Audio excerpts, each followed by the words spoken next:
SER Podcast.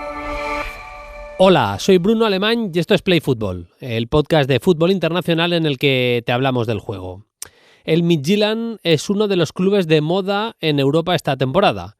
Situado en el centro justo de Dinamarca, en Jutlandia, está liderando la Superliga danesa y lo que llama bastante más la atención. Es el líder de la UEFA Europa League, siendo el único equipo que ha sumado los 12 puntos en disputa hasta el momento.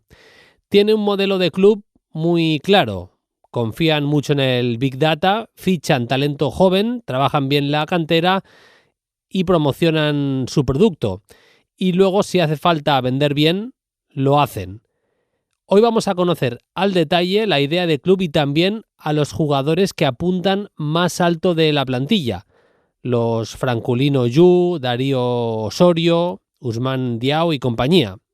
Hemos quedado con Rodrigo Prieto, exjugador mexicano, que además desde hace 4 años forma parte del cuerpo técnico del club danés. Enseguida estaremos con todo lo mejor de la jornada de selecciones, ya mirando hacia el Mundial, obviamente, pero esta semana en Play Football, Midtjylland, un modelo a seguir.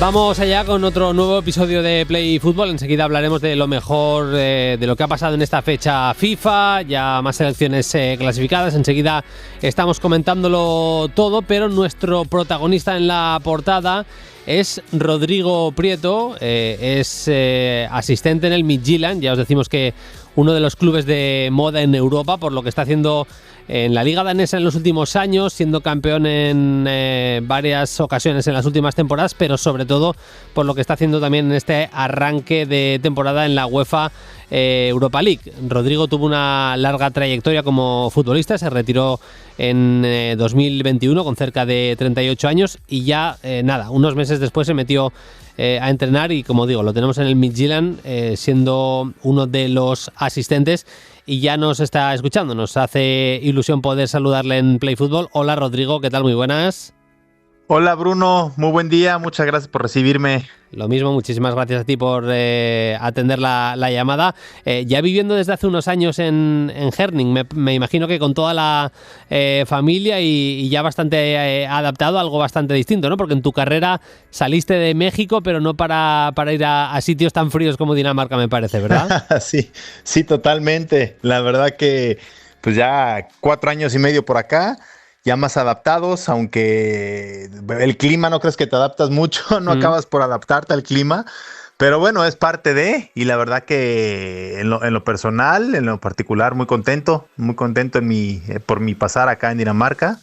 Y la familia también ya poco a poco adaptándose mejor. Tú empezaste en el juvenil, ¿verdad? Del Midtjylland. Empezaste tu primer trabajo como entrenador prácticamente, ¿podemos decir que fue allí o no? Sí, fíjate que fue un caso curioso porque prácticamente sí empecé con el juvenil, pero estuve cerca de 2-3 entrenamientos con el juvenil y brinqué al primer equipo.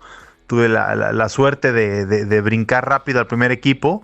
Y desde entonces estoy aquí con el primer equipo, ya llevo 4 años y medio.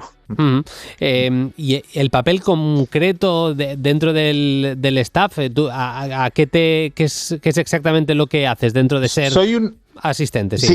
Sí, soy un asistente técnico, somos varios los asistentes técnicos. Acá en Dinamarca, bueno, aquí en el club, en Midtjylland, es chistoso porque tenemos 19 nacionalidades diferentes dentro del equipo. Entonces es unas Naciones Unidas aquí.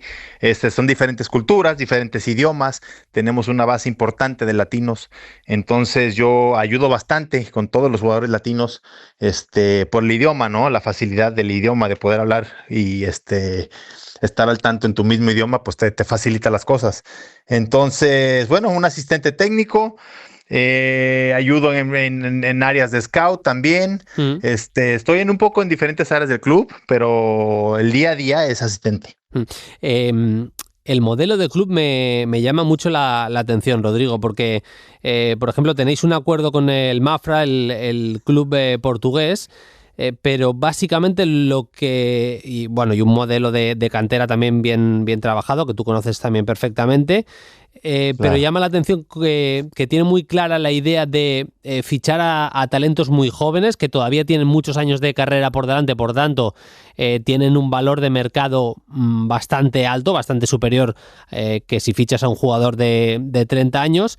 Y en los últimos años habéis ido vendiendo, lo hizo bien Isaksen, lo vendéis al Lazio por 13 millones, Emiliano Martínez, el centrocampista uruguayo, traspasado por 7 millones a Palmeiras, a Dreyer sí. Se fue al Rubin Kazan por 7 millones, Cajus también lo sacáis al Rennes por 10 millones. Una idea de club muy clara, no sé cómo la definirías tú, Rodrigo. Sí, claro, creo que tenemos tanto el modelo de juego como la idea del club en cuanto a atraer jugadores jóvenes, desarrollarlos y después vender a esos jóvenes a las grandes ligas. Creo que se ha venido haciendo muy buen trabajo con eso, creo que se ha generado bastante, el club ha dado pasos impresionantes en su corta historia. Recordemos que es un club que nace en el 99. Entonces tenemos los 25 años cumplidos y creo que ha ido creciendo a pasos acelerados con la academia que tenemos en Nigeria, ahora con la compra de Mafra. Si bien empezó el camino Matthew Benham, el dueño del Brentford, con este tema de los KPIs, que tenemos este modelo que tenemos que seguir. Creo que seguimos por ese camino, seguimos siguiendo ese modelo, cada vez con como tú dices, jugadores más jóvenes, potenciarlos, desarrollarlos. Y ahora con nuestro nuevo dueño también, con esa inyección de dinero también al club, que pues imagínate, te da mucha más solvencia, te da ahora sí esa tranquilidad para no vender. En su momento ya no es necesario vender, ya puedes mantener a estos jugadores un poco más de tiempo, lo cual te da pues esta regularidad para poder seguir haciendo bien las cosas, poder ser un habitual en Europa, estar en el top de la liga. Entonces creo que se vienen haciendo muy bien las cosas, se viene trabajando muy bien y bueno, pues contento.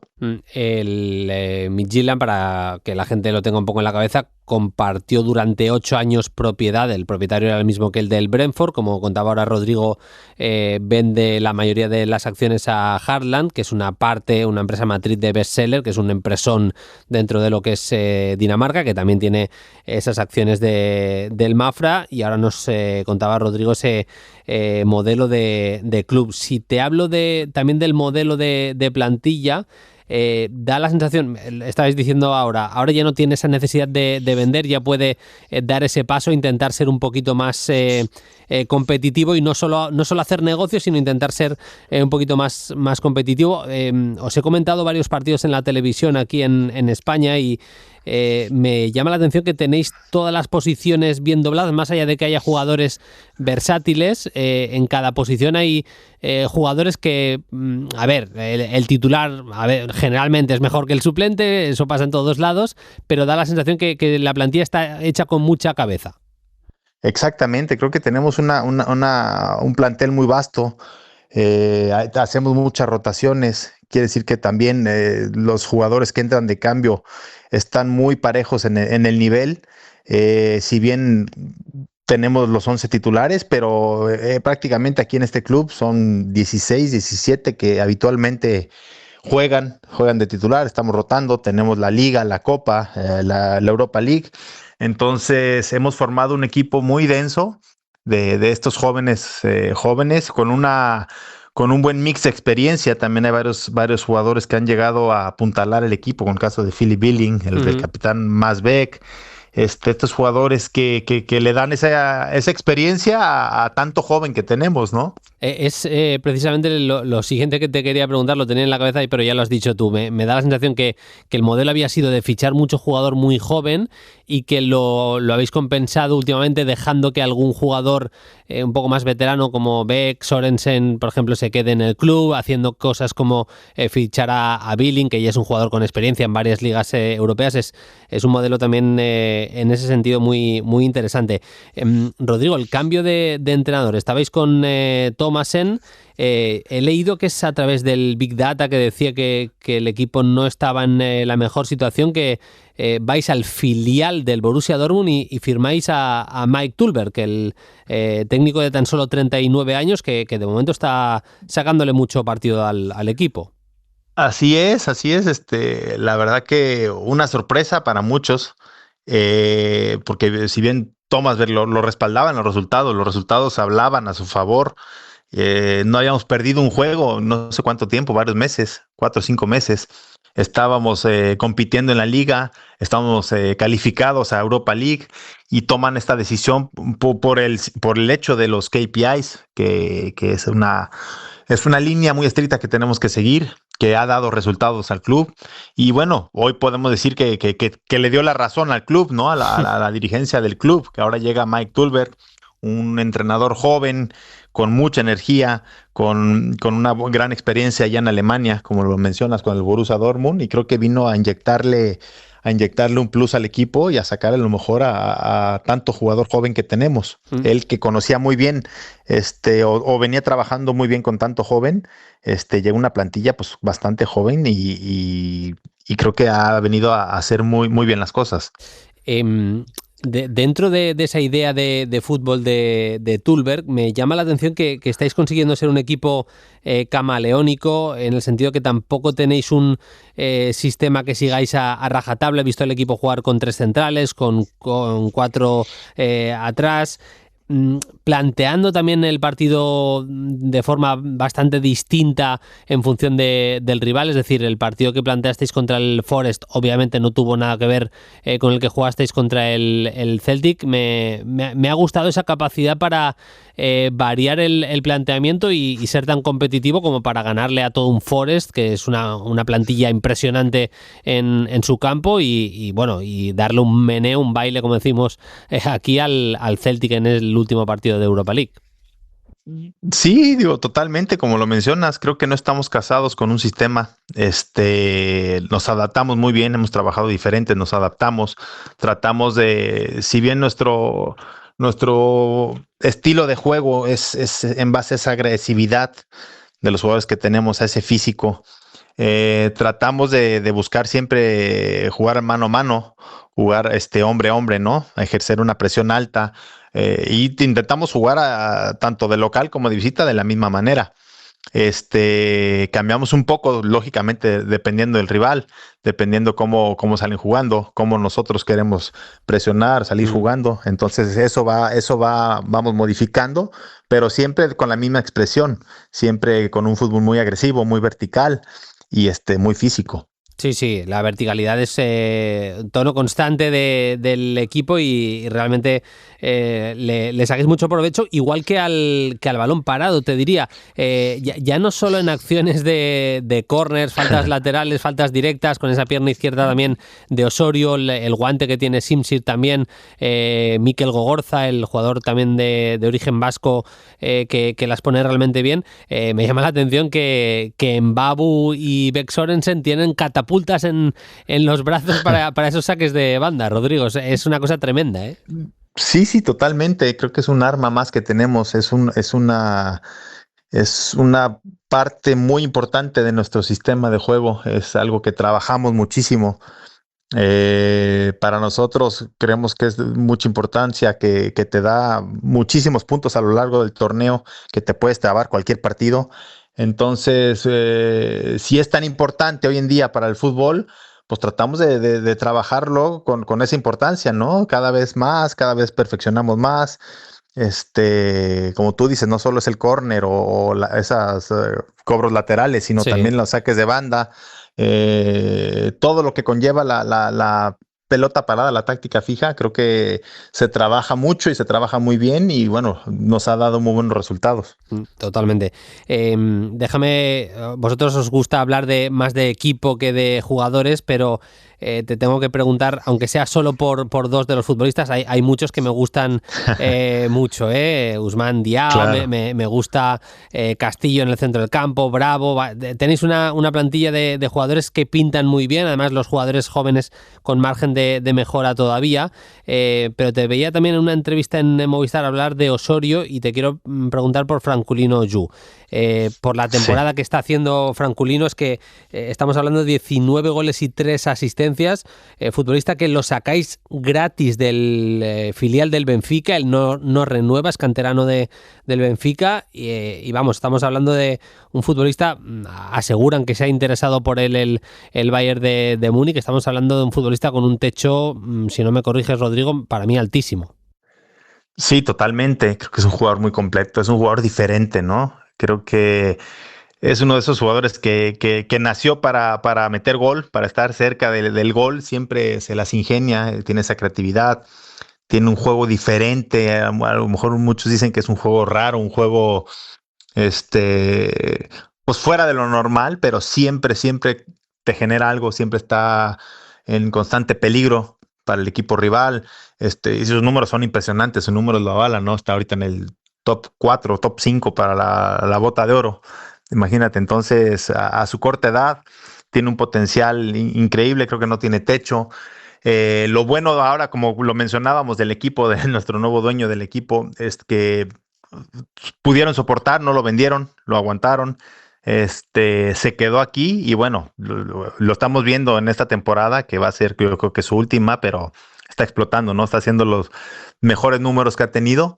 De la mano de un buen equipo que tiene alrededor, creo que, bueno, está brillando y de la misma manera Osorio, Darío también tiene cualidades fuera de lo normal, creo que se ha ido mejorando, cada año se ha adaptado mejor, ha agarrado también el tema físico, su fase defensiva, creo que los han hecho jugadores más completos, poco a poco se han hecho jugadores más completos y pronto los veremos yo creo que en un gran equipo, en una gran liga. Tiene toda la pinta de que será así. Déjame preguntarte ya la última por el Mafra y la utilización que hace el club también del club portugués. Muchas veces da la sensación que los jugadores africanos o americanos que llegan o que quiere firmar el club, les dan un paso inicial por el Mafra para que se adapten un poquito a lo que es el fútbol europeo y a veces dan ese segundo paso al Midtjylland o me equivoco, o no es exactamente así. Sí, esa es la idea. La idea era, pues sí, es un escalón, llegar a Mafra, que se adapten mejor, que es un clima distinto, a lo mejor también el idioma, por el tema de los latinos, de los africanos, que lleguen a ese primer escalón, que se adapten un poco a lo que es Europa, al fútbol europeo, y de ahí, bueno, que sea el semillero para Midtjylland. Creo que nos ha venido muy bien. De los que están aquí ahorita con nosotros, Elías estuvo allá, Elías Olafsson, el arquero, Diao, Pedro Bravo, Valdemar Vixo estuvo por allá, Víctor Bach, que ya está aquí con nosotros también. Todos ellos han sido parte de Mafra y creo que les ha ayudado bastante en su desarrollo personal. Y bueno, vuelven y vuelven más completos. Ya para cerrar, últimamente estoy enganchándome bastante a la Liga Mexicana. Creo que cada vez hay más avances en lo táctico, entrenadores que proponen cosas nuevas. Me gusta lo que veo últimamente en la Liga Mexicana. Y te quería preguntar también por tu futuro. No lo relaciono directamente a México, pero no sé si te ves muchos años haciendo lo que estás haciendo. Eres muy joven todavía, pero si tienes en las miras en el futuro empezar carrera en solitario, Rodrigo. Sí me gustaría, es algo que le he dado vuelta, que le he pensado, sí me gustaría algún día volver a México. Por el momento estoy muy contento, estoy viviendo de gran manera lo que es Midtjylland, lo que son las copas europeas, la liga, sigo aprendiendo, entonces estoy contento, pero en un futuro lógicamente que sí me llama la atención, sí me gustaría volver a México, pero volver en algún proyecto serio, en algún buen proyecto, como tú dices, ha ido mejorando la liga, creo que poco a poco los equipos se van desarrollando mejor, van tomando mejores decisiones, y es lo que necesitamos para nuestro fútbol, para nuestra liga. Entonces, en algún momento en el futuro sí me gustaría. Me habló muy bien de ti el maestro Albert Capella y veo que no se equivocaba. Rodrigo, te deseamos suerte, os deseamos suerte al Midtjylland en lo que queda de temporada y te agradecemos que hayas tenido este ratito para hablar tanto y también de fútbol. Un abrazo y hasta la próxima. No, hombre, muchísimas gracias. Un saludo para el gran Albert también. Acá tuvimos al Mister un tiempo y la verdad que estuvimos fascinados con él. Aprendí bastante a Albert y le deseo lo mejor. Espero que venga pronto. Nos toca contra el Dinamo Zagreb, entonces espero que se dé una vuelta por acá. Ya le tocará venir. Y bueno, gracias a ti. Al contrario, un fuerte abrazo y estamos a la orden. A ver también tú qué día te das una vuelta. Me encantaría pasarme por allí. Lo dicho, muchas gracias. Hasta la próxima, Rodrigo. Chao. Hasta la próxima. Un abrazo. Bueno, hemos tenido mucho fútbol de selecciones, mucha caña en estos últimos días y lo vamos a comentar, lo más destacado, con mi compañero, mi amigo Paquillo Mariscal, que ya anda por ahí. Hola Paquillo, ¿qué tal? Muy buenas. Hola Bruno, ¿qué tal? ¿Todo bien? Exceptuando el que sea italiano, ¿no? Sí, bueno, Italia tenía que golear a Noruega en la última jornada, pero ayer cayó por 1-4 con doblete además de Haaland y hay una montada en Italia importante. Tienen que jugar la repesca, ya está empezando a sonar el nombre de Gattuso en negativo, vamos a decirlo así. Tienen un problema, vamos a hablar de Noruega porque esta generación ya merecía estar en una gran cita y bueno, del resto es verdad que bueno, a España le falta un puntito o no ser goleada contra la Turquía. España lo va a conseguir seguro y del resto de las grandes, pues bueno, Países Bajos también necesita un puntito y juega en casa contra Lituania. También una derrota le podría llegar a valer. No necesitaría Polonia remontar una serie de goles a favor que tiene Países Bajos importante. Y luego en el grupo A está Alemania, que juega contra Eslovaquia. Y vamos a ver qué es lo que pasa. Es una final. Si perdiera el partido de Alemania, claro, juega en casa y es Alemania. Pero si lo pierde, se queda en la repesca. Y luego repaso los partidos que tenemos mañana martes, porque hay bastantes finales, para la gente que nos estéis escuchando lunes o martes antes de los partidos en Europa. Hay bastante tela. Por cierto, que se ha quedado fuera Nigeria y de eso vamos a hablar también con Paquillo. Si te parece, don Francisco, empezamos con... Lo quiero llevar a lo positivo. Italia, luego le atizamos si quieres un poquito, Sí. pero Noruega, una generación de futbolistas con Odegaard, con Haaland, pero yo creo bastante bien acompañada, con gente como, sobre todo Nusa, pero también Sorloth, Oscar Bob. Al final tienen jugadores de mucho nivel. Vamos a ver también el encaje exacto de Odegaard, que en estos últimos partidos, estos partidos de otoño, por una cosa o por otra, por lesión, siempre no ha podido estar. Y yo creo que es un equipo que se puede partir fácil y el encargado de que no se parta en dos, porque tiene delanteros muy buenos y luego baja bastante de medio campo hacia atrás, ahí el encargado es Martin Odegaard. Pero vamos, que esta generación y sobre todo el nombre de Erling Haaland tenía que estar alguna vez en un mundial. Sí, son selecciones, son países donde destacan jugadores como el tema de Haaland y Odegaard, que son los grandes abanderados. Como hemos visto alguna vez, no sé, me viene a la cabeza Bruno Ryan Giggs, ¿no? Con Gales, que fíjate que la Gales que pudo ir a torneos finales fue la de Gareth Bale, pero llevamos tanto tiempo pensando, son jóvenes, pero no se clasifican, vamos a ver, pues fíjate, 28 años después estarán en una fase final y yo creo que lo merecen por méritos propios. Pero sí que es cierto que tú lo has dicho bien, un equipo que en ese 4-4-2 verticaliza muy bien, ha encontrado una fórmula con Nusa y Oscar Bob en las bandas, con ese doble punta, quizá un sistema un poco arcaico, un poco clásico, que ya no se ve, aunque hay que decir que muchísimas selecciones nórdicas lo llevan utilizando mucho tiempo, véase la Suecia, no sé, de 2018, por ejemplo, también con esa doble punta. Pero vamos a ver cómo encaja todo, tú lo has dicho, porque a Odegaard me extraña mucho que no sabe la partida en un teórico 11 titular el próximo verano.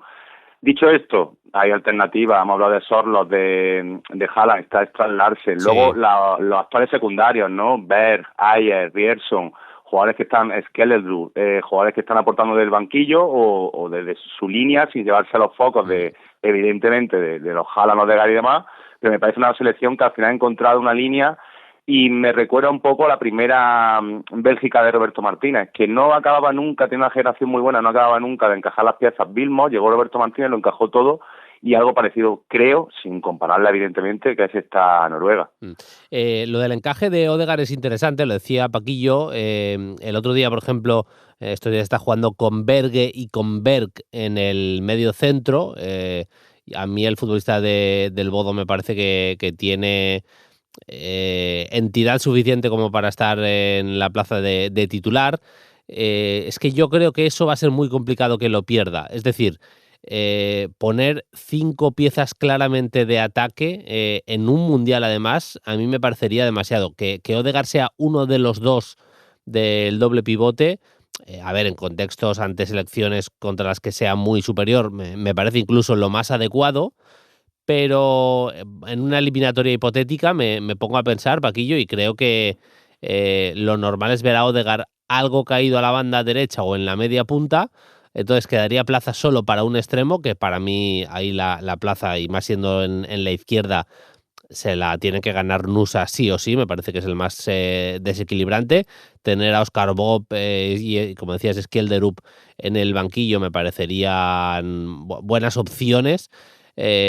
Porque lo que ha hecho a veces es meter a Sorloth en la derecha, es decir, puedes mantener a Odegaard en el centro como media punta, 4-2-3-1, Odegaard en el centro, Sorloth algo caído a la derecha y defendiendo al lateral en la medida de lo que pueda, Nusa banda izquierda y Haaland arriba. Me parece lo más lógico y en lo que también ha trabajado, porque lo ha hecho así en varias ocasiones, está el Solbakken.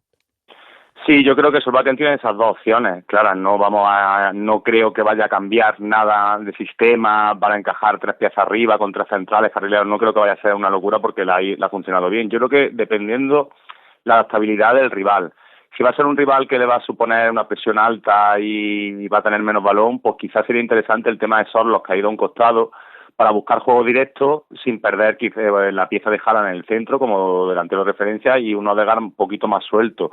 A mí eso no me parece una locura porque Sorloth ya de hecho en el inicio de su carrera jugaba de extremo, un jugador que también está siendo mucho negativamente en la foto, sobre todo en Atlético de Madrid por los fallos y demás, pero que cuando ha jugado de extremo ha funcionado bien porque es potente, descarga ese fútbol directo y demás que estaba comentándote y puede ir por ahí los tiros. Luego, si vas a tener más pelota, pues quizás te interese más generar esos espacios con la doble punta arriba y que esté Odegaard tirado a un costado y que sea el lado fuerte sí, que sea en el lado débil buscar 1 contra 1 de Nusa. Creo que tiene bastantes opciones porque esta teoría que estamos comentando, tú lo has dicho, tener a Bo o Skelderud en el banquillo, Strand Larsen, que pueden cambiar el paradigma de un partido más en una fase final. Casi 30 años Noruega sin ir a un mundial. Vamos a entrar en el momento abuelo cebolleta, Paquillo, pero ¿qué selección aquella del 98? Con el propio Ståle Solbakken como centrocampista importante en el equipo, entonces jugaba en el Aalborg. Pero ojo a estos nombres, Bjornevi, el del Liverpool, la gente así pureta como nosotros sí. se acordará. Tore André Flo, que jugaba entonces en el Chelsea. Ole Gunnar Solskjaer también, delantero del Manchester United. No sé si te acuerdas de Dan Eggen, que jugaba en el Celta. Sí, claro. De defensa. Vaya nombres aquella selección. A ver, no, ninguno llega a los Haaland y compañía, pero no está mal, ¿eh?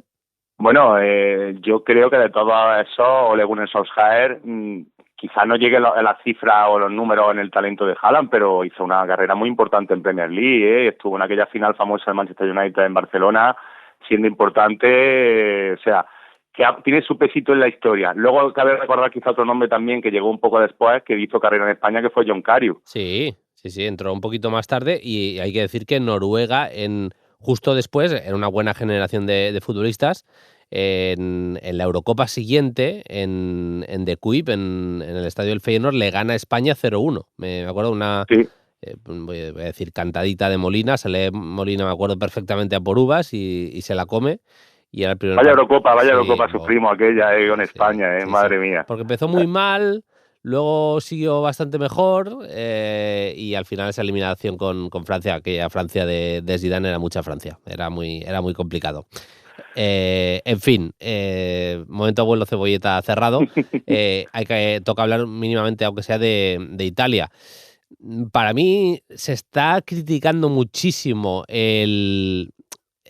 la calidad propiamente del futbolista italiano. Yo creo, Paquillo, que Donnarumma, Bastoni, Barella, Tonali, el propio Locatelli, tiene buenos futbolistas. Es verdad que le falta talento ofensivo diferencial. Y esto es interesante. Les falta un Baggio, les falta un Totti, les falta un Del Piero, les falta ese tipo de jugador que en tres cuartos sea diferencial. Lo más desequilibrante que tiene en el equipo es Politano, y eso a mí me parece un problema. Es decir, Politano es un buen futbolista, pero no puede ser nunca el jugador más desequilibrante de una selección que opte a ganar un título. Eso me parece un problema.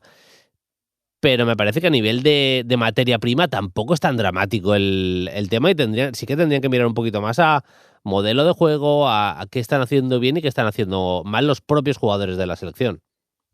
Sí, yo creo que tiene que haber más con un tema, a ver, también mental, porque vienen de mucho fiasco, y esta selección tiene una mandíbula de cristal, o sea, al mínimo golpe se viene abajo. Lo hemos visto, es que ante la adversidad no es capaz de reponerse ni por mera inspiración individual de sus mejores jugadores. Estamos viendo una versión de jugadores tipo Bastoni, Calafiori atrás, que no son las que están dando en sus clubes, incluso lo que tú has comentado, Barella, Tonali, Locatelli, que no son esos futbolistas que conocemos en el día a día de la Serie A. Me parece que tú has dado en la clave. Incluso las selecciones un poquito más de catenaccio puro, más conservadoras, tenían esa figura ofensiva, este trecuartista, que se suele decir en Italia, que te marcaba las diferencias. Véase la última Italia campeona en el 2006 con Lippi, que tenía eso, tenía a los Totti, Del Piero, y luego delanteros diferenciales que también ha tenido siempre Italia. Quizá por nombre la gente dirá, bueno, no eran tan buenos, pero es que marcaba la diferencia en aquel momento, como los Luca Toni, Pinta y demás, que con todos mis respetos para Raspadori, Moisekin, Espósito y demás, quizás no son ese perfil. Y luego también son muy buenos nombres, Bruno, sinceramente, del centro del campo, pero tampoco hay un Pirlo, vamos a ser sinceros, tampoco hay ese jugador. O a nivel defensivo hay un Gattuso. Yo lo comentaba, puse un tuit ayer, creo, sobre la última, que Italia ganó la última Eurocopa, sí. Hace la anterior que cabe recordar también eso, y quizás la figura de Lorenzo Insigne o aquel Chiesa eran dos jugadores que marcaban las diferencias a nivel ofensivo. Quizás no están a la altura de los Baggio, Totti, Del Piero y demás, pero sí tenían eso que claro. No tiene, y que no es Politano, sinceramente. Totalmente. Yo me ponía a pensar ayer, ¿por qué no aparece? Es que hubo un momento en el que coincidieron Baggio, Totti y Del Piero, no en la selección propiamente, pero creo que jugando en la Serie A estaban los tres. A principios de siglo, porque Baggio alargó su carrera y... Claro, Baggio en el Brescia, ¿no? Perdona, claro. Bruno, claro, con Guardiola y tal. Eso es. Totti empezaba en la Roma y Del Piero seguía en la Juventus y tenías tres jugadores en la Serie A tremendos, de los mejores de la historia de Italia, y ahora de aquello no queda nada. Y me da por pensar que, claro, si Italia se ha abierto un poquito, ya no solo catenaccio y demás... igual no hace falta que haya jugadores tan talentosos, que ya los propios sistemas te favorecen, que haya ventajas y no necesitas ese jugador de tantísimo talento para desguarnecer un poquito las defensas. Me daba por pensar por ahí, pero vaya. Yo creo, Bruno, también el tema, fíjate que son tres jugadores que sí, bueno, Del Piero quizás juega un poquito más de delantero alguna vez, pero siempre con Trezeguet, por ejemplo, la Juve, con algún delantero, con otro, el tipo Inzaghi, etcétera, en la selección. Pero esa figura del trecuartista lo podemos extrapolar también al resto de la Liga Europea. O sea, se está perdiendo el enganche en media punta, porque el 4-2-3-1 que comentamos ante Noruega, esa figura no existe ya.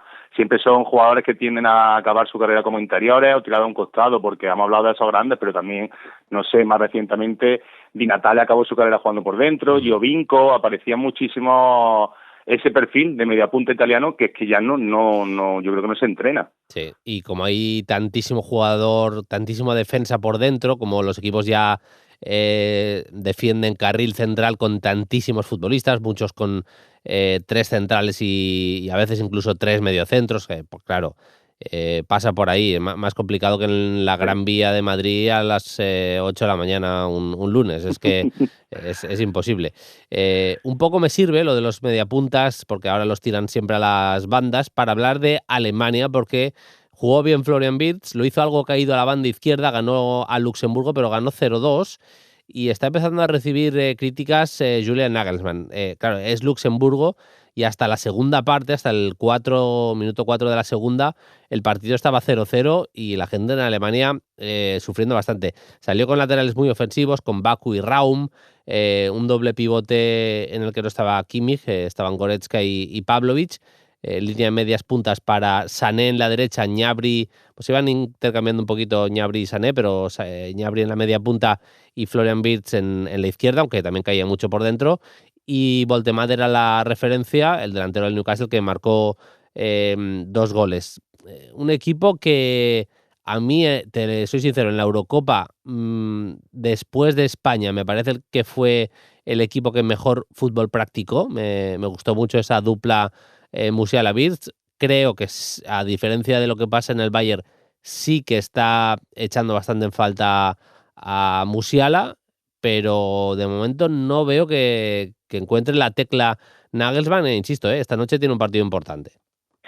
Sí, yo creo que aquí sí podemos citar y señalar a Nagelsmann, porque yo creo que a espera de cómo vuelva Musiala, si vuelve bien, una selección con esa dupla Musiala-Wirtz, Kimmich por detrás moviendo los hilos, la aparición de una figura como Voltemade, que me parece absolutamente brutal y de un impacto, porque necesitaban una figura arriba, un 9, además de esta índole, y luego jugadores con la flechita hacia arriba, como está consiguiendo Kompany con Gnabry. A mí me parece que Alemania tiene que jugar mejor, o sea, no hay una explicación lógica más allá de las decisiones un poco controvertidas de Nagelsmann, o de que no está encontrando el sistema, los mecanismos, la fórmula para conseguir que todo funciona. Y muchas veces que Alemania está siendo muy dominada por rivales con todo mi respeto, de muchísima menos entidad, y en situaciones que tú ves en los partidos y a los 15-20 minutos también una Alemania que da ese pasito atrás. Yo creo que aquí sí hay que señalar a Nagelsmann, ojo, y a mí Nagelsmann me parece un técnico que a pesar de su edad ha demostrado, pero vamos, de largo, esa adaptabilidad y lo camaleónico que es para buscar encajar las piezas, sobre todo lo vimos en el Leipzig. Sí. Insisto, están empatados a puntos con Eslovaquia, es verdad que tiene mejor diferencia de goles y que juega en casa, pero necesita un punto Alemania para estar en el Mundial. De momento no tiene buena pinta, Alemania va a estar en el Mundial, sea a través de la repesca o sea esta noche consiguiendo ese punto, y en un Mundial Alemania es siempre Alemania, pero de momento no acaba de encontrar la tecla la Mannschaft. Sí que lo ha encontrado la República Democrática del Congo. Paquillo, puedo tener a un jugador del Castellón en el Mundial, Chipenga, que está entrando en las segundas partes y siendo fundamental, está yendo con la República Democrática del Congo y va a estar en ese playoff, mega playoff mundial, mega repesca, mega repechaje, como lo queráis decir, del mes de marzo con la selección de Congo. Tremendo ese tema, ¿eh? Tremendísimo, Bruno. Yo creo que, sinceramente, la noticia o el titular o el partido, la eliminatoria, vamos, porque es verdad que Nigeria no es la Nigeria tampoco de... el programa de hoy es verdad que un poco abuelo cebolleta, no es la Nigeria del 98 contra España y la Nigeria de otro nombre, pero es la realidad, creo que ha sido de las mejores de la historia. Pero sí que es cierto que la historia de lo de la República Democrática del Congo, o sea, creo que nadie diríamos cuando empezaron las eliminatorias que podía estar en ese, como tú bien has dicho, llamémoslo como queramos, repesca, repechaje o una final para ellos. Y me parece una historión porque, bueno, siempre defendemos aquí cuando los formatos cuando hablando de clubes, los formatos nuevos de Champions, la Conference League, que bueno, que los pequeños países, en este caso, los pequeños clubes tengan su opción de estar, y yo sinceramente me alegraría muchísimo de que pudiese estar la fase final. Nigeria, para mí, es, después de Marruecos, la selección que mejores futbolistas tiene de África, y me parece muy llamativo que no haya conseguido la clasificación, sea por vía directa o sea en este playoff. Ayer jugaba con gente como Basi, que es titular en el Fulham, Onyeka, Ndidi, Iwobi, Lukman, Chukwueze, Osimhen. Vamos, me parece que del banquillo salen Yuke, Moses Simon, Arokodare, que ha pagado más de 30 millones de euros por él el Wolverhampton, a Cor Adams, el del Sevilla. Estoy contigo, Paquillo. Bueno, y tiene el banquillo, que eso me sorprende bastante. Es verdad que sale de lesión, pero Onyedika, el mediocentro del Brujas, a mí me parece un jugón y me parece que le daría algo de equilibrio a ese centro del campo. Es verdad que Ndidi tiene la plaza muy ganada, que meten a Iwobi ahí como casi segundo mediocentro en muchos partidos. Bueno, a mí no me parece peor jugador que Onyeka, a pesar de que fuera el jugador de el Brentford el que marcó el gol ayer, pero vamos, que Onyedika creo que sea por lesión o por lo que sea, pero ha estado infrautilizado en esta fase previa de playoff. Insisto, por perfil de jugador, Nigeria tendría que estar en el Mundial. Totalmente, o sea, fíjate la ausencia de jugadores top que bueno, que no vamos a ver en el próximo Mundial. Yo creo sinceramente que uno ve sus partidos y quizá han perdido algo que sí tenían, no solamente Nigeria, algún equipo africano, que era que llegado el momento no le importaba ir al barro. Me explico, esa fricción, ese perder tiempo, ese otro fútbol, lo hemos visto en muchos equipos africanos que al final sacan ese rasgo más pasional, ¿no? Más cercano a nosotros y son capaces de dormir los partidos o de dominar al rival desde otro fútbol. Y yo creo que uno tiende a ver no solamente a Nigeria, a otras selecciones africanas actuales, que tienen ese catálogo de futbolistas que tú has dicho, que juegan todos en grandes equipos europeos, pero que luego a la hora de la verdad son un poco, me recuerdan a cierto equipo asiático, son un poco cándidos. Le llegan con facilidad rivales menores, no saben guardar un marcador, son quizá algunos, tienen mirada demasiado ofensiva, quiero decir, van 2-0 y quieren, que esto para el espectador es fantástico, pero quieren ir por el siguiente gol y eso son equipos que a nivel defensivo sufren muchísimo también. Tú has dicho lo de Basi, por supuestísimo, un gran central y consolidado en Europa. Pero sí es verdad que quitando alguna excepción, Koulibaly, algún perfil de futbolista top en la línea de atrás, casi siempre lo que suele salir son futbolistas de centro del campo hacia adelante. Sí, luego sí. Atrás no está tan equilibrado. Es tal cual, no tiene una gran defensa. De hecho, a mí en Bemba, por ejemplo, el central del Congo me parece que sería titularísimo en Nigeria, por poner solo un ejemplo. Pero hay que citarlo, fracasitos no se ha cumplido con las expectativas por parte de Nigeria y de Camerún, justo cuando amplían el cupo en África. Estas dos selecciones históricas se han quedado fuera, así que tendremos a Marruecos, a selecciones como Ghana, hay muchas de las míticas que sí que van a ir, pero tanto Nigeria como Camerún se han quedado fuera. Pues nada, Paquillo, la semana que viene más recuperamos el fútbol de clubes, así que encontraremos 3 temas en los que profundizar el fin de semana que viene. Un abrazo, Paquillo, hasta el lunes que viene. Un abrazo, Bruno. Chao, chao. Ya hace unas semanas que queríamos hablar con Tim Stegmann. Tim es entrenador alemán, ha estado en la cantera del Wolfsburgo, entre otros trabajos. Ahora es profesor en la Federación de Fútbol de Hamburgo, él sigue siendo entrenador. Y además tiene la particularidad que, bueno, es un loco del fútbol español, tiene diversos másters, el del Real Madrid, el de la INEF y el Barça de fútbol profesional también, el de periodización táctica también de Vítor Frade, y ha escrito un libro que ha salido, que se ha publicado ahora en español, sobre la figura de Xabi Alonso. El libro se titula Xabi Campeón.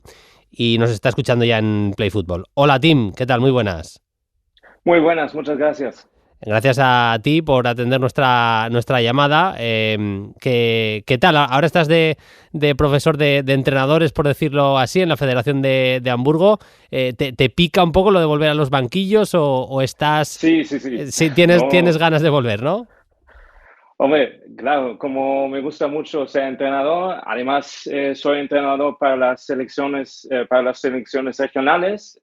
Tengo 3 en total de diferentes edades, pero normalmente solo entrenamos una vez a la semana y no tenemos competición. Y yo creo, para un entrenador, lo más es acompañar a los jugadores en este proceso del aprendizaje y luego competir. Como sin competición te falta una cosa como es la adrenalina, que también es droga, ¿no? Sí, el fútbol alemán siempre ha tenido muchísimo talento y es curioso que no paran de salir jóvenes jugadores con una calidad tremenda. Estamos viendo los casos de Lenny Karl en el Bayern de Múnich.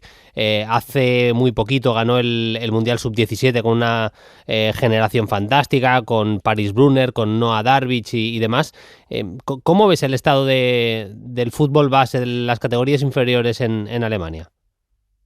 Pues ahora estás hablando con alguien que siempre tiene una vista un poco más crítica a todo eso. Como ya has dicho, me gusta mucho el fútbol español y como no es tan parecido, las cosas son a veces difíciles, pero sí es verdad que tenemos buena organización. Ahora, como hemos cambiado el sistema de los niños, es decir, juegan ahora en fútbol de niños 2 contra 2, 3 contra 3, a veces 5 contra 5.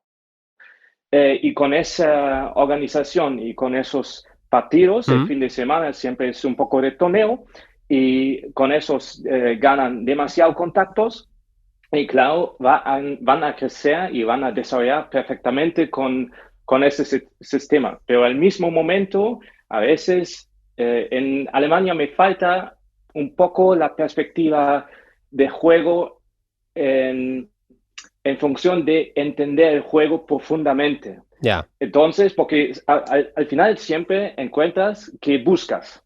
Y a veces, como tenemos esa tradición un poco a la física y no tanto al juego, me falta un poco esa faceta de juego para profundizar un poco más. Lo has explicado perfectamente. Tim, se acaba de publicar en español Xavi campeón, perspectivas tácticas del Bayer Leverkusen de Xavi Alonso. ¿Qué es lo que te acerca a la figura del Xavi Alonso entrenador, Tim? Cuando empiezan los primeros rumores que tal vez va a ser entrenador en Alemania, yo creo primero en el Borussia Mönchengladbach,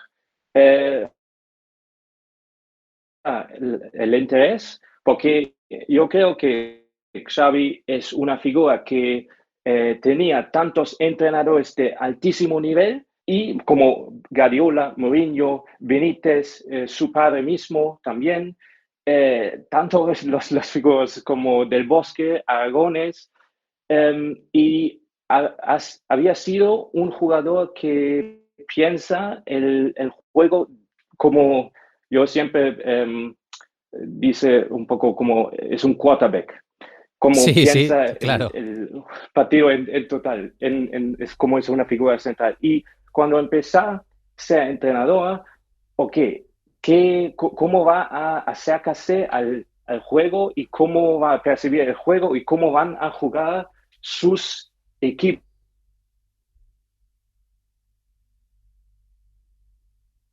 Al inicio. Por eso fue el inicio.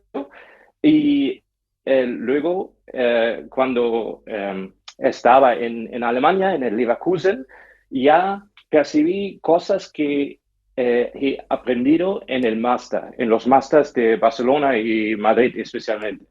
Y me parecía siempre un poco, pues no tan profundo el análisis en Alemania, y como entrenador joven aprendí mucho de libros, como en esos tiempos no habían tantos libros sobre el fútbol. Yeah. Y por eso yo quería dar algo a los entrenadores alemanes para dar una perspectiva extra al juego, para que puedan aprender un poco más. Yo tenía ya la oportunidad, como estudié en España. Y luego, yo creo, fue la pausa en invierno de la temporada del campeón. Y pensé, mira, ahora si quieres escribir ese libro, tienes que hacerlo ahora ya, porque no van a pedir ningún partido más. Y lo hice. Y pues ahora con un poco de trabajo también pues traducí todo al español. No para explicar a los españoles su fútbol, pero para explicar un poco la figura de Xavi en Alemania y, claro, desde mi perspectiva. Es súper interesante lo que dices porque no hablas solo de Xavi Alonso, sino abres también a los entrenadores alemanes perspectivas un poco, no sé si decir nuevas de fútbol, de cómo se vive también el fútbol en España y de entrenadores distintos. Aquí en cambio está muy de moda el libro sobre táctica y las charlas tácticas también. Hay muchísimas en YouTube de entrenadores muy buenos aquí en España y cada vez proliferan más y hay más gente team pendiente de eso, de a nivel táctico tener todos los conocimientos posibles, cuantos más mejor siempre. Hablando un poco de la figura de Xavi Alonso, él hace una revolución en el Leverkusen. Yo creo que se le da poca importancia, no sé si coincides conmigo, pero se le da poca importancia a su primer año. El segundo es increíble porque es el año fantástico, es el año en el que lo hace todo perfecto, vamos a decir. Es un año, a excepción de esa final de la UEFA Europa League, es el año de los mejores años de un entrenador de fútbol en el siglo XXI, sin ninguna duda. Sí. Pero al mismo tiempo, el primer año es capaz de montar ya una revolución y a un equipo que prácticamente con los mismos jugadores, porque hay 4 retoques en el mercado de invierno, le lleva de parecer un cadáver, un equipo con pinta de irse a la segunda categoría, a clasificarlo para Europa. Y además, ya no solo yendo a competir, consiguiendo que el equipo sea físico, que gane los duelos, sino con sus conceptos tácticos, su idea de fútbol ya muy clara y perfectamente, Tim, te diría, plasmada en el equipo, especialmente después de la llegada de Xhaka. Sí. No, es que al final en el fútbol siempre vemos los resultados que están en el fin, pero claro, el proceso empieza al inicio y normalmente no podemos recordar cómo fue el inicio, pero yo claramente también el primer capítulo sobre Xavi es el capítulo sobre un inicio pragmatismo, porque su primer partido contra el Schalke ya ya eras capaz de percibir, mira, esos conceptos, esas posiciones, una ventaja posicional creado por los jugadores y al mismo momento su obsesión por la defensa. Y es muy divertido, como yo creo que tú has dicho en una entrevista con se llama 11 Amigos, es un alemán, un newspaper alemán. Sí. Y has dicho, mira, en Alemania no saben defender muy bueno como sí. Como en España, sí. Y con esos detalles. Pero Xavi fue obsesivo, pero muy obsesivo sobre defensa del área, sobre todos los detalles, y yo creo si quieres desarrollar un equipo, tienes que hacerlo paso a paso. Y primero, si sabes defender todo bien, luego a esa base puedes añadir un poco más acciones en posesión, un poco más gana confianza con balón. Y ese proceso puedes ver perfectamente, y lo describe en el libro, como, mira, ahora más en defensa, sobre esos detalles ya puedas percibir, y cositas en fase de posesión, y luego aumentando todo, y con Xhaka, como es un jugador casi como Xavi mismo, claro. Que es un poco metrónomo del equipo, que percibe qué necesita el equipo a cada momento.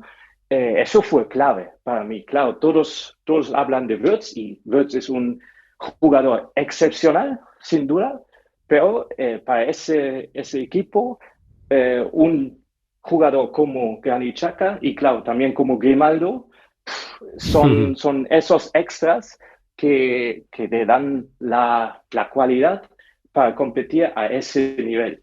Y claro, todo ese proceso inició en ese primer año donde todo con estructura, pues primero con muchos partidos, luego con la pausa de la Copa Mundial, y luego había tiempo para trabajar. Y yo creo muchas veces no se dan cuenta a esas cosas que un entrenador, especialmente un entrenador nuevo, que tiene bastante contenido, necesita tiempo para añadir esas cosas al equipo, para dar el proceso, ¿no? Lo has explicado perfectamente. Fíjate, lo quiero hilar un poco, compararlo con lo que está pasando ahora. Ahora se pone sobre Xabi Alonso la duda de si es capaz en los partidos grandes de hacer que sus equipos también funcionen, porque el Real Madrid, de los partidos gordos desde que Xavi está en el banquillo, perdió contra el Paris Saint-Germain goleado, perdió goleado contra el Atlético de Madrid, le ganó al Barcelona, pero otra vez en Champions ha caído contra el Liverpool. Te iba a decir, Tim, que claro, es el aficionado del Madrid que nos esté escuchando, yo le diría que por eso esté más o menos tranquilo, porque el Xabi Alonso que llega a Alemania es capaz de, en el duelo directo contra el Bayern, es verdad que tiene esa mancha de la eliminatoria en Champions en la que queda el equipo vapuleado por un Bayern que es mejor, pero el duelo directo con el Bayern, y no hay partido más grande para el Leverkusen que medirse al Bayern, al principio lo dominó Xavi con mano de hierro. Sí, pero mira, ahora si hablamos sobre ese partido contra el París, había Mundial de los Clubes y fue entrenado casi, no lo sé, 2 semanas con ningún tiempo de trabajo. Entonces no puedes hablar sobre ese partido, como es un poco difícil. Y luego es un proceso que además siempre recordamos partidos grandes, como has dicho, contra el Bayern. Pero mira, el segundo partido contra el Frankfurt perdieron como con 5 con el Leverkusen. Y ahora ninguno está hablando sobre eso, porque el proceso ha llevado que ese equipo ha crecido tanto que todo es bueno. Y claro, como todos, y además yo como estuve en el Real Madrid para 6 meses en la cantera, y yo sé, es el club más grande del mundo y no tienes tiempo. Claramente, yo entiendo perfectamente, pero al mismo momento hay que ser tranquilo, porque, mira, contra el Barça, todo bien. Y el Liverpool, y pues Atlético, no lo sé, pero son cosas, no es un proceso lineal. No podemos decir, ok, ahora está Xavi y todo va a funcionar. Claro. Porque los jugadores tienen que adaptarse también, los jugadores tienen que entender que las ideas, tienen que aceptar las cosas como lo hace Xavi, y también es un cambio como antes, y eso necesita pues tiempo, porque si nosotros cambiamos trabajo, si yo voy a un nuevo club, no lo sé, tengo que adaptarme al nuevo jefe, a la nueva manera de trabajar, y no va a funcionar todo al mismo momento. Y yo creo todos en nuestro contexto podemos percibir lo mismo. Un cambio siempre necesita un poco de tiempo, y el jodido en el fútbol es como no tenemos tiempo suficiente normalmente, ok, tenemos que acelerar el proceso, y Xavi ya ha dicho eso, que tienen que acelerar el proceso, pero yo tengo la confianza, y además si vemos a la tabla, son primero. Sí, claro, es que eso es increíble. ¿Sabes? Todo va a ser en orden, y ahora todo el mundo también aquí habla sobre el Bayern de Múnich, que están jugando increíble, sí, pero ahora estamos en noviembre. Claro. Y al final es una temporada bastante larga, y el proceso, como hemos visto también con el París la temporada pasada, el París antes en la Champions tenía bastante problemas, casi no han llegado a la próxima ronda y luego han ganado. ¿Y cómo? Increíble, con un estilo de juego de Luis Enrique increíble, con muy top, y al final es el resultado del proceso como trabajo de entrenador. Y yo creo lo más importante es que en el Madrid, especialmente dentro del equipo, todos entienden qué tienen que hacer y las reglas que pone el entrenador para seguir a estas cosas. Y si hacen las cosas como dice Xavi, yo tengo la confianza que van a ganar seguro en España y van a ser muy competitivo en la Champions. Con esta cierro porque no nos queda mucho más tiempo, Tim, pero me parece interesante lo que dices. Tú, los problemas, que yo insisto que estoy contigo, que no me parecen de momento tan graves que le ves al Madrid, tienen más que ver con una cuestión de proceso y tiempo que con el hecho de cambiar a un vestuario de estrellas, que es más complicado que las estrellas a nivel táctico sean más cuidadosas y te hagan tanto caso como te hacían los jugadores de un nivel medio alto o muy alto, pero no altísimo como es el del Real Madrid que tenían en el Leverkusen. Tu diagnóstico en ese sentido, lo he entendido bien, es sobre todo una cuestión de tiempo y sobre todo si te parece fundamental que encuentre un Xhaka, que encuentre también, sea en el mercado de invierno, ya el siguiente verano, ese director de juego que él lo ha ido matizando, ha ido encontrando soluciones, pero no tiene ese perfil de jugador, creo, en la plantilla. No, claramente es un jugador que falta.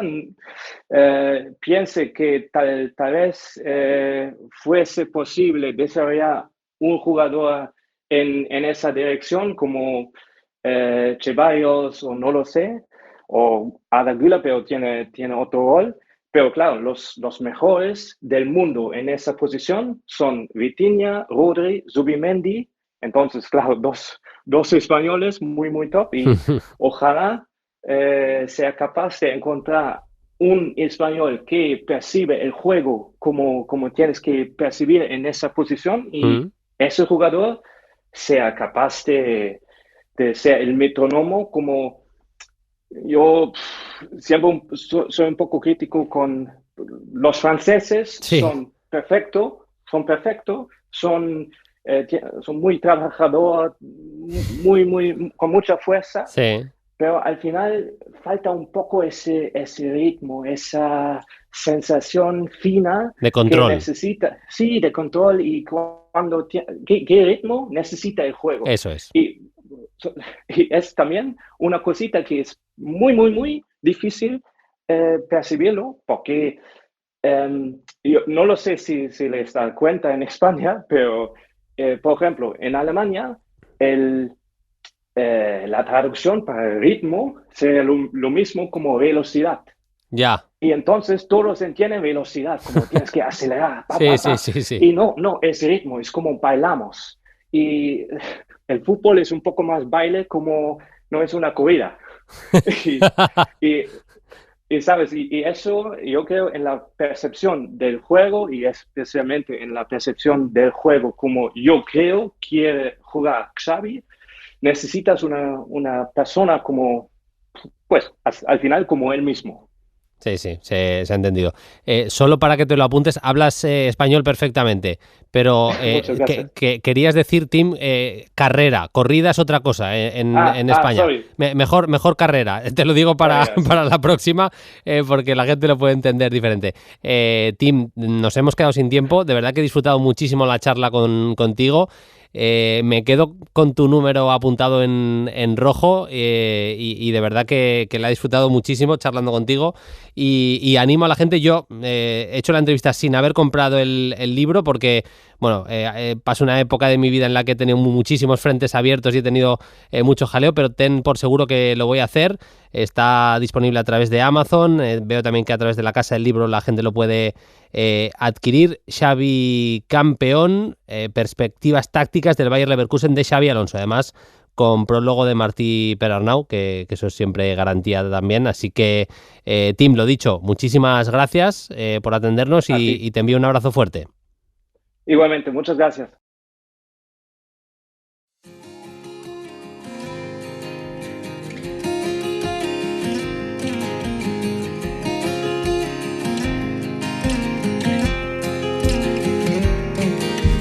Cerramos el programa, como hacemos siempre, con las preguntas de los oyentes. Las podéis dejar en @playfutbol en Twitter o también en las preguntas, los comentarios de iVoox. Vais al programa, vais a Playfutbol y ahí dejáis vuestras preguntas. Empiezo el final del programa pidiendo perdón por la voz. Me ha pillado un constipado de estos raritos de otoño, raritos porque ya no estamos en octubre, pero bueno, es lo que hay. Espero la semana que viene estar mejor, seguro que sí. Miquel dice: buenas chavales, la pregunta de rigor de todas las semanas: ¿qué líneas de 3 medias puntas legendarias en esquema 4-2-3-1 se os vienen a la mente en equipos de nivel medio, que el fútbol les puso a esos jugadores una vez en la vida? Dice: pongo como ejemplo el de Olise, es de Saja del Palace o el Joaquín Silva Mata del Valencia. Buenos ejemplos de Miquel. Es muy buena la pregunta. A ver, en el Benfica de hace 10-15 años, más 15 que 10, hay un momento en el que se juntan Pablito Aimar de media punta con Salvio en la derecha y Di María en la izquierda. Creo recordar que aquella línea de 3 medias puntas me encantaba. Y luego, yéndonos un poquito más atrás, a mí la gente igual no se acuerda tanto, pero el Feyenoord que juega la final de la UEFA contra el Borussia Dortmund, y la gana, por cierto, la gana por 3-2 con 2 goles del gran Van Hooijdonk. Jugaba con Van Hooijdonk de referencia, pero por detrás jugaban Salomón Kalou, Thomasson en la media punta y Van Persie. Van Persie empezó como extremo en su carrera y jugaba caído a la izquierda. Así que yo, de líneas de 3 de nivel medio, porque claro, aquí no podemos citar a los grandes. Por ejemplo, el Shakhtar, me acuerdo un Shakhtar que gana también una UEFA Europa League con Ilsinho, Jadson, Guillerme, en esa línea de 3 medias puntas que también era bastante mítica. Por eso intentando todo el nivel medio que nos pide Miquel, que no es sencillo. Quiero aclarar una cosa: tanto Pablo Olmos como Luis22 han dejado un comentario sobre mi pronunciación del nombre de Víctor Osimhen. Es verdad que yo hasta ahora decía Osimhen, y lo explico muy rápido. En Nigeria se habla inglés. Yo no tenía ningún dato para pensar que esa H no se pronunciaría como en inglés. Y me llevaba la lógica, insisto, Chukwueze, la gente tiene una W y la gente no dice Chukwueze. Se pronuncia como en inglés, en líneas generales, en Nigeria. Pablo Olmos se ha quitado la suscripción, nos dijo eso al menos en iVoox, y Luis22 dice: me llama la atención la pronunciación de Osimhen por parte de Bruno. Bueno, lo he buscado y realmente esa H es como si no estuviera. Es Osimhen, hay que decir Osimhen. Hay gente que dice Osimhen. En ningún caso es Osimhen, tampoco. Ni Osimhen, como decía yo. Hay que decir Osimhen. Y ahora ya lo sabemos. Más, Venceslau dice: saludos, cracks. Esta temporada está habiendo un gran número de 9 jóvenes que la están reventando a base de goles. Quería preguntaros por cuál de estos veis con más nivel actualmente, cuál creéis que tiene mayor potencial de cara a futuro y cuál de ellos se quedará por el camino. Es decir, ¿quién nos parece mejor ahora mismo? ¿Quién nos parece que tiene el techo más alto, más potencial? ¿Y quién se va a quedar por el camino? Y la lista es la siguiente: Etae Young, el jugador actualmente del Levante; Panicelli del Estrasburgo, que por cierto ha debutado con Argentina; Lepol del Rennes; Igamane del Lille; Rubinho Bas de Olympique de Marsella; Santiago Castro del Bolonia; Fisnik Aslani del Hoffenheim; Rómulo del Leipzig; Igor Thiago del Brentford y Junior Krupi, actualmente jugador del Bournemouth. Bueno, vaya por delante, no me parecen exacta 9 puros, la mayoría, pero bueno, vamos al lío. Se va a quedar por el camino, no sé si es la definición exacta, pero no le veo que pueda mejorar mucho más a Igor Thiago. Buen delantero, el del Brentford, pero no creo que esté... O sea, va a estar en un nivel de equipos medios de la Premier League. No creo que pueda subir de ahí.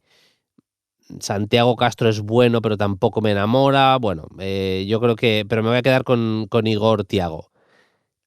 Si hablamos de potencial, por lo joven que es y lo bueno que es, he tenido dudas entre Fisnik Aslani del Hoffenheim, jugador finísimo, muy fino en los recortes, marcó un golazo con Kosovo este fin de semana. Me parece muy buen delantero, pero le veo el techo todavía más alto a Krupi, al jugador firmado por el Bournemouth, que había estado en Francia, en el Lorient, y me parece que tiene ese potencial de llegar bastante alto.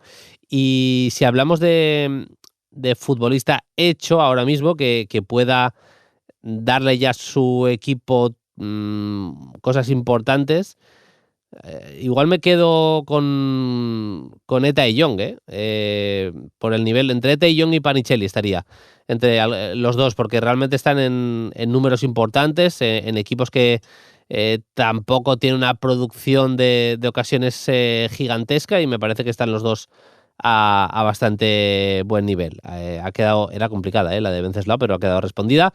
Y la última, Pedro Navarro dice: hola Bruno y compañía, esta semana he visto un partido sub-18 entre Alemania y Países Bajos y me ha flipado un chaval holandés llamado Sean Steur. Quería saber si le tenéis en el radar y qué pensáis de su juego. Yo le he visto algún partido con Países Bajos, no te sé decir porque no he apuntado exactamente, lo tengo apuntado en una hoja de Drive que tengo, en un papel, en un documento de Drive que abro con cada jugador que veo, lo tengo apuntado, no apunté el rival, juraría que era Polonia, me parece que era Polonia en un partido, eso seguro era en Murcia, en el Pinatar Arena. Le he visto un partido, me parece un mediocentro de muchísimo potencial, que conduce bien, pero sobre todo que es buen pasador, que abre líneas a través de los pases siempre, que sabe cuándo oxigenar el juego hacia bandas, cuándo filtrar por dentro, con buena llegada. En ese partido marcó un gol desde la frontal y me llamó la atención, en un mediocentro que llevaba los tiempos, que manejaba al equipo. Llevar ese tipo de dominio, tener ese tipo de dominio me llamó la atención. Y bueno, Sean Steur, jugador a tener muy en cuenta. Vamos a hacer una lista dentro de poco de jugadores que nos están llamando la atención en el Mundial Sub-17, que por cierto me está pareciendo un mundial de muchísimo nivel, que se está jugando en Qatar. Pero ya os digo, por ejemplo, que Muhammad Songo, de Burkina Faso, mediapunta zurdito, me está encantando. Mladen Mihailovic, de Suiza, el caso de Songo todavía no ha cumplido los 16 años. Mihailovic de Suiza se está saliendo. Noah Fernández ya eliminado con Bélgica. Bueno, haremos una listita, porque hay jugadores, y hablaremos un poquito más en profundidad, hay jugadores que se están saliendo, que están realizando un torneo de mucho nivel. Vienen fuertes las nuevas generaciones en el fútbol. Nosotros lo dejamos aquí, que os hemos hecho ya compañía durante más de una horita aquí en Play Fútbol. Volvemos el lunes que viene, habrá Champions, hay Europa League y Conference, así que mucho que hablar esta próxima semana en Play Fútbol. Hasta entonces, sed felices, adiós. Para no perderte ningún episodio, síguenos en la aplicación o la web de la SER, Podium Podcast o tu plataforma de audio favorita.